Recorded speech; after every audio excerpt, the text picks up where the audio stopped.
Eknath शिंदेंची power आणखीन वाढली. आधी चंद्रहार पाटील तर आता बड्या नेत्यांचा शिवसेनेत प्रवेश. दिवसेंदिवस उपमुख्यमंत्री एकनाथ शिंदेंची ताकद वाढताना दिसत आहे, कारण त्यांच्या पक्षात अनेक बडे नेते प्रवेश करताना दिसत आहेत. काही दिवसांपूर्वीच उद्धव ठाकरेंना धक्का देत डबल महाराष्ट्र केसरी चंद्रहार पाटील यांनी शिंदेंच्या शिवसेनेत प्रवेश केला. त्यामुळे ठाकरे गटाचं मोठं नुकसान झालं, तरी दुसरीकडे शिंदेंना याचा मोठा फायदा झाला. तर आता चंद्रहार पाटलांनंतर आणखीन एक बड्या नेत्यानं शिवसेनेत प्रवेश केला आहे. हा नेता दुसरा तिसरा कोणी नसून करमाळा तालुक्याचे माजी आमदार जयवंतराव जगताप हे आहेत. जयवंतराव जगताप यांनी मुंबई येथे मुक्तागिरी निवासस्थानी उपमुख्यमंत्री एकनाथ शिंदे यांच्या नेतृत्वाखाली शिवसेनेत प्रवेश केला आहे. त्यामुळे आता जगतापांच्या शिवसेना प्रवेशामुळे सोलापूरच्या राजकारणात चांगलीच खळबळ उडाली आहे.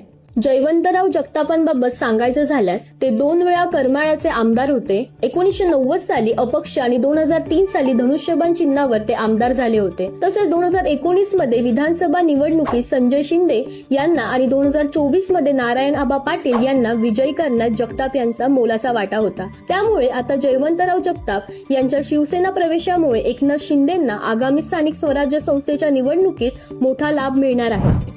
दरम्यान तुम्ही जर पॉलिटिक्सशी जोडलेले असाल तर indialeader.com या वेबसाईटवर रजिस्ट्रेशन चालू झाले आहे. लिंक बायोमध्ये दिली आहे. लगेच जाऊन रजिस्टर करा आणि इंडिया लीडर याला फॉलो करा आणि व्हिडिओ आपल्या व्हॉट्सअप ग्रुपवर पण शेअर करा.